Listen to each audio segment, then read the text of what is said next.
And I always say things don't happen to me. They happen for me. Yeah. I'm who I am, and I lead the way that I lead. And I'm going to just do it my way. I'm not going to be the typical average politician. I came in starting to work with all the rappers. Welcome, family and friends, to Unlocked with Keys, the show where I interview you to unlock your story with me. I am your host, Maikia Latia, and on today's episode, we will be unlocking the story, the journey of a profound woman, our very own city council president, and a woman who's dedicated to her ministry, Miss Mary Sheffield. Welcome. Hey, thank you for having me. I always like to do a hand clap. So glad to be here. Yes, thank you so much for joining. Like, it is such an honor to even have you here, unlocking your story with me. Yeah, I appreciate it. For you. Thank you. Y'all hear that? Well, before we get started, I want to play a game. Okay. This kind of opens up, get to know you some more, and just figure out just more things about you that we may not know. Okay. So this game is called Give Me 3 Keys. What you're going to do is go into the jar, grab a key, and you're going to give me 3 of them. Yeah. Yes, intentional. You said grab 3. Oh, just one. Okay. I think it confuses people when I say 3 keys. Okay. What's that one? 3 things you love about yourself. That's funny. We just talked I did not know that was gonna be hilarious. All right. Definitely my ambition. A lot of people see that about me. I am very purpose driven, and I always feel like there's another level to myself. And so I love that I'm always in a state of constant growth, of go get it. You know, I got to get it done. Not to a point where I overwhelm myself. You know, I understand balance, but I'm very, very purpose driven and ambitious, understanding that there's a purpose over my life, that I take every minute of my time serious. Wow. And I'm always in a constant state of growth. So I love that about me, you know, because I don't want to settle. I always believe that there's another level. Another thing I love about myself is my love for service. Wow. You know what I'm saying? I've dedicated the majority of my life to serving this city. Public service is a job where it's not about money. It's not about you. It's about others. Mm-hmm. And when I look at my entire life, it's really just been about how can I pour into others? How can I serve others? How can I uplift this city? And I love that about me.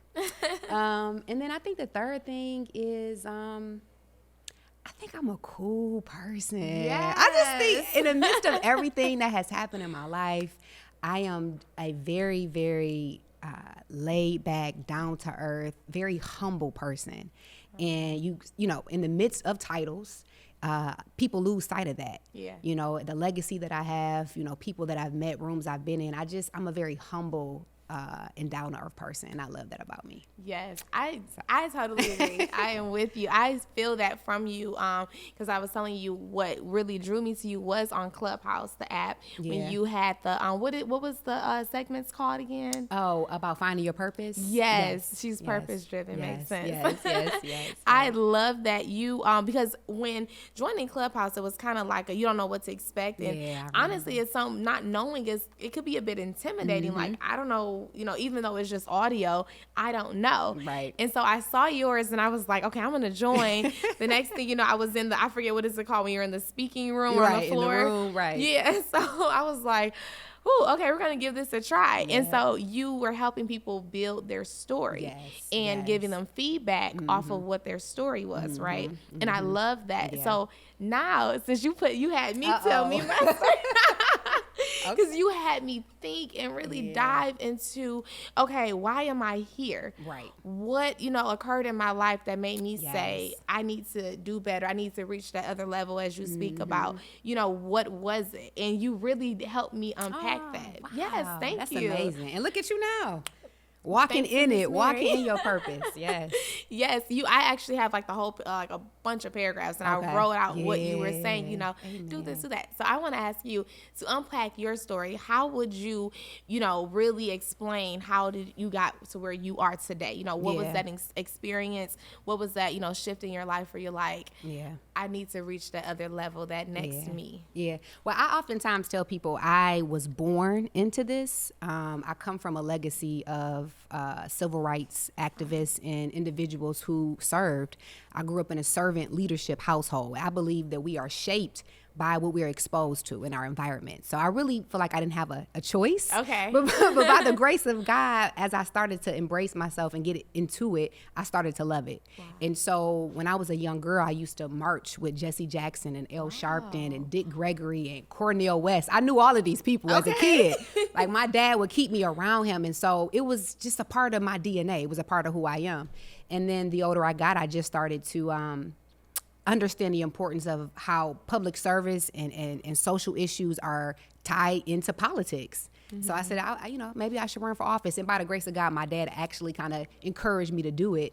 And I stepped out, and it was been history ever since. That is insane. Yeah. Like, to hear as a little girl, and you marched with them. Mm-hmm. Oh my God. And every weekend, my dad would keep me not only in the church, but he would keep me around like social justice events, right? And so it was just a part of who I was. I didn't know anything else but to stand up and fight for the least of thee.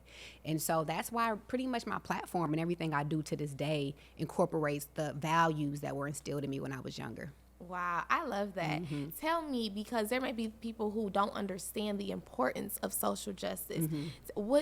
Explain to us why is that so necessary? One of my favorite quotes is, I think it's Nelson Mandela. He says, until poverty and inequality doesn't exist, none of us can truly rest. Wow. And to me, it's about using our voice, lending our expertise, our gifts to make sure that we have equality and justice in this country. And so it's really just about finding issues that you're passionate about, right? And all of us, there's something that irritates us, that bothers us, or it's just things that we're passionate about, is figuring out how you can use your voice and your circle of influence to bring about change. And it doesn't have to be elected official, right? It could be all types of different ways that you can bring about change around those issues as well. That's special, because I feel as though you have to have that heart to want that. Yes. Not everyone will even want to, and it's such a beautiful thing to be able to say, you love to serve. Mm-hmm. How can I be of service to others? That's incredible. You don't really hear that often. Nope. And when I heard you say that, it made me want to ask you, how do you also provide that service to yourself? Because pouring into others, your cup has to stay full. Yeah, how do you keep your cup full and, not run dry or anything for yourself? Yeah, I'm actually working on that. I'm working. It's a day-to-day journey. And especially now being president, oh my gosh, the responsibilities and the workload have just surprised me. Wow. But typically for me, my relationship with God and that intimacy, that quiet time, that stillness, sometimes withdrawing, isolation is important to elevate. And so I just believe that sometimes we just have to be still. We have to have silence. We have to clear our minds, whether that's reading, meditating, exercising, whatever, it is for you. I know for me, those things are important. But just taking that time to pause is just crucial. And like you said, being able to fill myself up to be able to pour into others. It's so necessary. We find ourselves just giving, and it's like all the time. You will look back and your cup is so empty, and it's like, well, okay, how do I refill this up now? I need to be able to give more back to myself. Yep. And I was going to say, and sometimes honestly, when I'm because the people of this city fill me up. Like when I'm out and I'm at events, and it's like, oh, Sheffield, you helped me with this. My grandmother got a roof on her home because of your program, or, just those encouraging and motivating words about what I'm doing on behalf of the residents in Detroit, that oftentimes fills me up too. But the day-to-day grind of, being at events and working at the table, passing legislation can be very, very tiresome. Yeah. And so, as you said, mental health is real, and making sure that you have that balance and that pause and are filling yourself up is important. Yeah, absolutely. Another thing that I admire about you is you are everywhere. Yeah. You don't see, there you go. You are just out here. I love it. You aren't, just stuck to one area, one group of people. You're everywhere. Mm-hmm. And that's really, and I think for me, that's really how I even started to get to know more of you, because I would see you with people that I knew, friends of mine, and I'm like, wow, like she is, because a lot of times with council people, you don't really, it's just, this is my district, or this is where I'm at, and that's just that. Mm-hmm. But you make it to whereas I'm going to be everywhere. And I'm going to do it my way. So that was one of the things when I got elected. It was, I'm not going to be the typical average politician. I came in starting to work with all the rappers. I'm telling you, I was the first, and I'm putting it on the first on this show. I was the first one that started partnering with Royce and Vezo and K-Deezy and Trick, and they would tell you, like, we never had a politician that would bring us in their platforms. And so when I got to office, it was like, I'm gonna do this my way, because I want women and I want young people to see that you don't have to be this polished, you know, typical image of what leadership is or what a politician is. As long as you have your heart in the right place and you're standing on the right principles, you create your own path. And I've done that. And I think that is what has separated me, and what people like most about me is that I'm who I am and I lead the way that I lead. And I'm gonna just do it my way. I love that. I love that so much. Tell me, so what was your, well, I guess you kind of did give me the why as to why you said, I want to, you know, step out and just go against the grain, technically, if you will. And, you know, I just want to show people that I don't have to stay in this area, you know? Yeah. I love that. And I think that kind of keeps people away from politics, because they don't feel like they have a place, or, you know, they don't relate of some sort. And that's why people kind of steer, you know, away from it. And politics, especially local politics, touches our lives so much. I mean, especially when young men or young women, you know, I don't vote, my vote doesn't count, all of this. And I actually stop and I engage with them and spend time with them, because it touches every aspect of our lives. Local politics is more important, I believe, than the federal, because we're talking about, you know, direct quality of life issues that impact you. And so, I guess for me, I started to understand the importance of policy, of politics, and having the right people in office to represent the needs of African American people, of the struggle, and some of the things that we're also trying to get done. What is it within our community that you feel as though goes unnoticed the most? Whether that be, you know, with in the political world, or whether that be within ourselves that we are not even, you know, paying attention to. What do you think goes unnoticed? I mean, I think, unfortunately, I don't believe that government has done us right in general. You know, in urban cities across the country, I think that, you know, African-American neighborhoods in general are underserved. And so just being a voice to, I think at this point in history, though, things are changing. Yeah. You know, with Kamala Harris now as the vice president and all, you know what I'm just saying? The conversation has shifted now. We're talking about reparations now. We're talking about ownership, generational wealth. All of these things now are at the top of the priority for anybody who's an elected official. So I think those are the things that sometimes may go unnoticed, but for the good, things have shifted. Yeah. And I think these are at the forefront now, and we're actually talking about the importance of these things. I love that, because it's so necessary, and it's beautiful, because I feel as though, like, because some generations, like my parents, for example, they lived through an era where, like, downtown looked nothing like this, nothing. For the longest, my mom would be like, I'm not coming downtown. That's not safe. I'm like, oh, but they're doing this, they're doing that. No, they're not. Not from what I recall. And so I'm like, how do I get her down here? But it was like really drilled in their head that nothing has really changed. And to see so much change. And you have a program, the beautification program. Can you touch on that? Because our neighborhood, we need it. Everybody, I mean, I think the number one concern I hear to this day is downtown and midtown, we're building it up, but what about the hood? What about the neighborhoods? What about, you know, Dexter and Linwood area, etc.? Gratiot some more. Right, farther up Gratiot. And so when the Pistons moved downtown, they received some public financing, which is like tax dollars. And so I was like, I want to make sure that when they come here, that the community benefits from their move downtown Detroit. And so that's how the fund was created. It captures a certain portion of the money from that arena, and it goes into a program that actually funds beautification projects in the community. And so that's pretty much what it is. It's just to pour back and give into neighborhood organizations and block clubs that are trying to beautify. Because a lot of these groups, I mean, they want to be a part of revitalizing their community, but they don't have access to money. And so that's what that program essentially does. Giving them those resources that they need. We really do need it, because, you know, because you have some areas where you just know better. Like, oh, we don't go over there. But it's changing, because at one point you couldn't go on Mac and Bewick. Okay. But girl, let me tell you. That is like the go-to place not to go. It's changed now. You can go over there now. Yes, you can. Yes, you can. I'm telling you, you would be just fine. There's people walking their dogs. Riding and their all bike, going on runs and everything.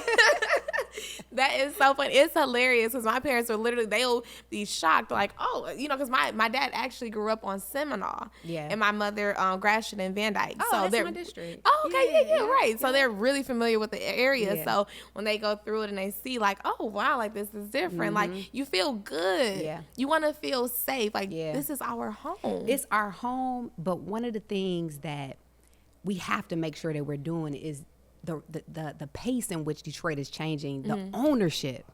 We can't just live here and like it and feel a part of it. We need to own. Tell them. Own. And that is one of the reasons why I knew I had to run again for office. I had to stay in my position, and then I'm not sure what's going to happen next, but we got to make sure we're providing opportunities for us to own, because the rate in which people are buying up these properties, these buildings, and not allowing Detroiters right to own and create generational wealth is really, really concerning. It's sad. And so that is at the forefront of this term for me. Is, we talked about affordable housing and rental units, but now I want housing. Okay. I want ownership. And that's so important to me. Yeah. It is. And because you're right, it's being bought up. It's being bought up, and we have to get a piece. We have to. We've been here our lives. This is our city. Yep. Why, you don't want to just go ahead and just give it away. No. Yep. Build and own. Yep.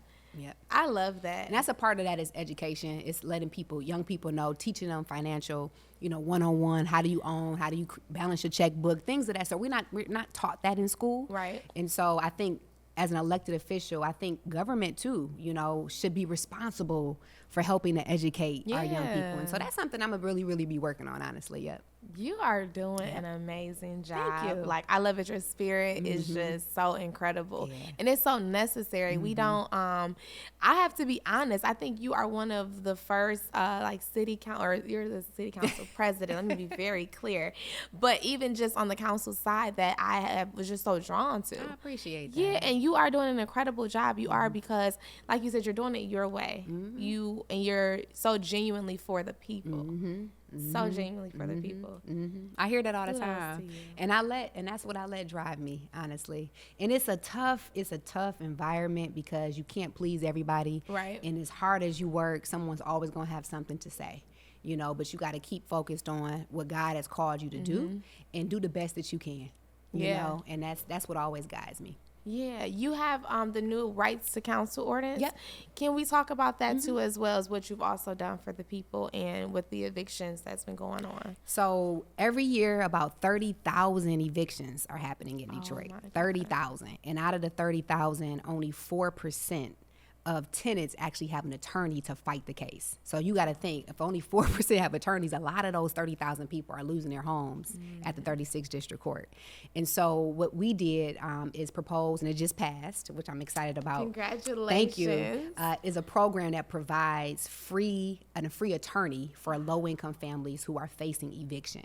And so by the grace of God, it passed. And it's powerful, because as we're changing Detroit, people are losing their homes. Yeah. You got landlords that are kicking people out, raising rents, and they don't even have valid reasons, but they have an attorney. They go to court and they take advantage of these vulnerable low-income families. Wow. And so now, if you have an equipped, qualified, competent attorney representing you, more people will actually stay in their home. Wow. And so that helps stabilize our neighborhoods. I mean, it's just, to me, it's about protecting the most vulnerable in Detroit. So it's called Right to Counsel. And again, if anyone's watching, if you know any low-income families throughout Detroit who may be facing eviction, they now have access to an attorney from the beginning to the end of their case, if in fact they're facing eviction. Wow. Yeah. You must be so proud. I am very proud of that, because it was so many people that came out that were like, my grandmother was getting evicted, and the landlord, I could have saved my home, in tears. I met a woman who was at the COTS shelter who lost her home. She has three children. And she was explaining how she got wrongfully evicted because she didn't have an attorney. So to hear personal testimonies like that lets me know that the work that I'm doing is actually impacting, impacting the residents of Detroit. And women and children are disproportionately impacted. So you got to think those are the people who are getting evicted at the most rates as well. Yeah, that's awful. Yep. That's awful to not have anywhere to go. You were wrongfully evicted. Yep. That is wow. Yep. And don't have an attorney. You just there at court, you know. Yeah. You said too how when the rent, if it goes up as well, is there like a threshold for that? Is there something that could be prevented? Yeah, that's one of the first things I tried to do when I got to council is rent control, but it happens at the state level. So a local municipality cannot really manage or regulate rent control. So it has to be some changes on the state level to do that. But what I did do, yes, come on, tell us, is all of the new buildings that y'all see downtown. Okay. They have to set aside at least 20% of their units for affordable housing. Oh, that was me. You did that for me? Yes, that was me. And I meet people like, I'm in one of the they don't say low income units, but I'm in one of the affordable units because they're really nice places, but the rent is really, really high. So anytime a new project comes, a lot of the new housing that you see, at least 20% has to be set aside for affordable housing. And so that was my way of trying to ensure that, we as Detroiters are benefiting from the new projects that we're seeing in Detroit. Yeah. That is so we're trying to strengthen it now too to get more. But that's amazing because I actually learned about that while looking for a place down here. Oh, really? Yeah, I learned about that, and I didn't know. I had no idea you were part of that. Yeah. It's called the inclusionary housing ordinance. Inclusionary housing. Yeah. So how does someone? How do they know where to go? Which homes are affordable? So we're working on a locator, an affordable housing locator on the city's website that will be launched soon. But typically when you go to the apartment buildings looking, they would tell you that there's a certain amount set aside for affordable housing if they have any left and if you qualify. So just make sure you ask. Okay, yeah. And it's okay if you want to get an affordable one because these places, might want to. they're really it's high. Okay to save some money. And even the affordable ones are still high. Yeah. So.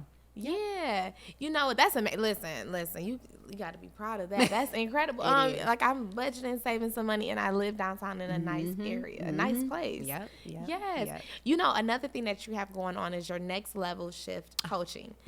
Can we talk about this? Because for one, when I first saw you sent me the link to the website, I fell in love with it because you asked the questions before we could. Oh, why do I need coaching? Yeah. What am I here for? What do we provide? And I love that it draws the person in to make sure it's for them, but to even give that extra information as to your purpose behind it. So can you talk some more about that? Yeah, so it was really birthed during the pandemic. I had a lot of time to pause and to think about myself and what I wanted and what direction I wanted to go in my life. And I've always had a passion of helping women reach their purpose and navigating the barriers that we face. Oftentimes is self-doubt, is fear, is I'm not whatever it is, I'm not enough or whatever. And so I wanted to provide an environment, a space where women can feel safe, where they feel protected, where they feel encouraged and get equipped with what they need to be able to elevate to that next level. So that's really what it was birthed from. And as you know, it was a weekly coaching. Yeah. There's a course that women go through. And I actually had to put it on pause a little bit once I came back as president because it's been so busy. But it's something that I want to do long term because having environment is key for women. And I believe that proximity is power, like being close to people who have been where you need to go is key. And so that's what I try to provide for women who are navigating through purpose. So many women, I don't know what my purpose is. I'm stuck. I'm confused. What direction should I go? So trying to provide that support to help them navigate through that. Well, have you ever found yourself in that position, whether that be the self-doubt or, figuring out your purpose? Have you ever, because it's so even looking in at the you, midst, it's like, I know, right? And I tell the girls, like, even in the midst of me being elected, I still was like, what is my purpose? I still struggled with that. And so I had to really do some self-exploration and writing, journaling, and really asking myself the tough questions that really helped me understand a better sense of what purpose is, what I believe it is, and me walking in that. So yeah, of course. I think we all experience it. Anybody that you know experiences it. It's just how you deal with it, right? It's just you have to have a strategy, right, to be able to overcome those things. Yeah, absolutely. And you're right. We all do deal with it. And I like to say, too, like, life is going to come. Things will come. Obstacles will come. But how are you carrying it? How are you responding to it? Are you letting it defeat you? Right. Or are you defeating it? That's right. What are you choosing to do? Yeah. And I always say things don't happen to me. They happen for me. Wow. And when you start to change your perspective, really it's about having a deeper perspective of life and understanding that, hey, all things work. Come on. For my all good. things. It's nothing. Greater good. There's no such thing as failure, right? I only get better, right? In every perceived failure, there's an equivalent seed of success or something greater. You know what I'm saying? And so I try to navigate life that way. And, put myself in situations where I am uncomfortable so that I can grow and expand. So you voluntarily like to put yourself in uncomfortable spaces? I do now. Wow. No, I love Yeah. that, because I was just telling my team, I said, sometimes we just got to just jump out in the fire and just, learn how not to get burned. Yeah, you're right. And that's where I grow. That's where I Wow. go. Being complacent and being comfortable never has got me anywhere. Come on. It's when I ran for office when I was 26 and didn't know anything and I won. It's when I stepped out and ran for president, like, oh my gosh, can I do this? And I won. Yes. And it's responding to events or opportunities where I may be a little bit nervous, but I still do it. Right. Where I grow Yeah. and doors open. So you just gotta not let fear stop you. I know, that's cliche, but you gotta step out in these uncomfortable situations Yeah. and just do it. And in the midst of that, I'm telling you, doors open, you learn and you grow. That is so true. Yep. You have to challenge yourself. I know a lot of times people are so focused on, well, it has to be this way, or I have to be at this point in my life. Like all of these things that have to happen in our Right. own mind. That really what God has for you is already there. He just needs you to take out in that leap and arrive to where He Action. told you to go. Yep. and we get so wrapped up in our head, and naturally it feels like, well, I'm not equipped, I'm not there. But you forget that God called you and said, I chose you. That's you right. are certainly That's equipped. right. That's Whether you right. see it or not, believe that I put you here. That's right. And yeah, we gotta keep instilling that, even within ourselves, within others. Like it's so necessary. Daily. Yep. Yes, I'm just so glad you came and Yeah, joined thank me. you. Before I can't let you leave yet. Before I let Okay. you go, I have something for Okay. you. So Take sweet. time. Yes. Okay. Your team let me know. I said you can open Want it. me to open it Yes. up? Okay. I wouldn't know. I Okay. said, oh, well, what does she like? Well, she makes her own smoothies. She doesn't go out to eat. I said, okay. I'm gonna get Latosha. Yeah. Very detailed. Yes. Okay. So I was like, okay. You are so welcome. Aw. Thank you. You like it? Perfect. Yeah. Oh, and we're talking about. Yes. Listen. Yes. I definitely gotta wear this. I'm gonna Yes, rock it and tag you. please. Yes, Oh I my am. goodness. Thank you for this. You are so You are so sweet. And I welcome. just want to say I wish you the best. I've had nothing but good energy, good vibes from you. I know that you are getting ready to get higher or go higher in your career and whatever God has called you to do. You are just a beautiful person inside and out. And just continue to let God use you, seriously, because just in our short encounters meeting, you just been such a beautiful person. So Thank you. yeah, very talented and purpose driven as well. I think that's probably why we connected, because of the Yeah. purpose Oh, driven. goodness. So just continue to be humble and continue to let God lead you. And I can only imagine what's next for you. So however I can support Oh, you, my God. let me know. This is incredible. Yeah, Thank no you problem. so much. Thank you for the gift card. Yes, you got a few options over there, so Okay. you can know. Okay. Do what you want. That was nice. I appreciate it. You are so Yes. welcome. I appreciate you. You're gonna make Thank me you. cry. Now. Well, this time I'm crying. I get in the car. And if you are interested in purchasing a shirt as well, Unlocked Purpose t-shirts are available for pre-order at www.unlockedwithkeys.com. And is there any social media tags you want them to know, websites, all of that good stuff? Everything is Mary Sheffield. Instagram, Twitter, Facebook, and website. So that's Mary and then SHEFFIELD. Awesome. I before Thank E you is again. step after C. That's how I gotta Yes. remember it. Awesome. I want to thank you again Thank you so for having me. much.